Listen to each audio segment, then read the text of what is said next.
The cries of newborns filled the dimly lit hospital room as two identical baby girls were placed in their mother's arms. Their father, Chief Obiora, a wealthy businessman, beamed with pride. They will be inseparable, he declared, gazing at them with admiration. Their mother, Madam Ifeoma, smiled weakly. Amara and Adanna, my precious daughters. But fate had other plans. From childhood, Amara and Adanna were like two sides of the same coin, identical in looks but vastly different in character. Amara was gentle, obedient, and always eager to please, while Adanna was ambitious, headstrong, and secretly envious of her sister's charm. Their father, proud of their beauty, raised them like princesses. But over time, it became clear that he favored Amara, the softer and more humble twin. Whenever he bought gifts, Amara seemed slightly better. Whenever guests visited, he boasted more about Amara's virtues. This planted a seed of bitterness in Adanna's heart. One evening, as they sat in their father's study, he made an announcement that would change everything. I have decided that Amara will inherit my most valuable assets. She has proven herself trustworthy and responsible. Adanna's heart dropped. A slow, burning rage built inside her. Why Amara? Why not her?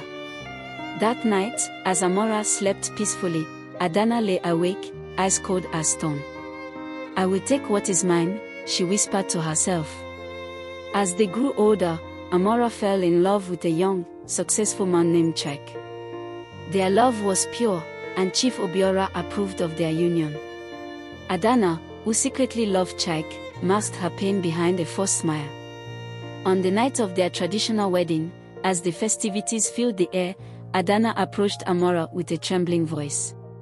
Sister, I am so happy for you, she said, embracing her tightly. But behind that embrace was a plan.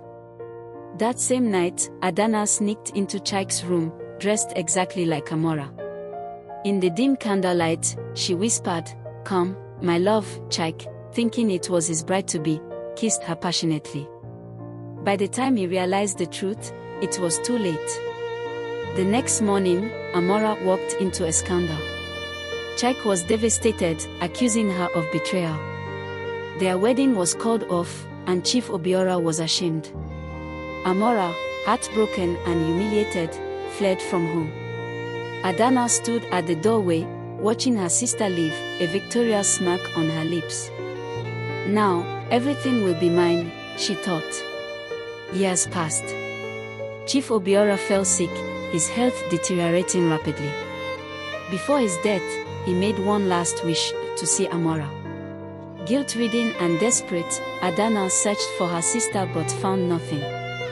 Meanwhile, she enjoyed the wealth their father left behind, hosting extravagant parties and living recklessly. One stormy night, a knock sounded at the gate. A frail, hooded figure stood outside. "Who is there?" Adanna called out. A familiar voice replied. "Your shadow." Amara stepped into the light, her face pale but her eyes burning with determination. "Did you think I would never return?" Adanna stepped back in fear. You're supposed to be gone." Amara smiled coldly. "You stole my happiness, my love, my father's trust. Now, I have come to take back what is mine." Before Adanna could react, police officers emerged from the shadows. An investigation had exposed her financial crimes, embezzling their father's wealth, forging documents, and deceiving investors. As she was dragged away, she screamed, "Amara, forgive me." Amara simply watched, tears in her eyes. "You were my sister. You had everything, yet you wanted it all." As Adanna disappeared into the police van, Amara walked back into the mansion, reclaiming what was once hers. But no victory came without scars.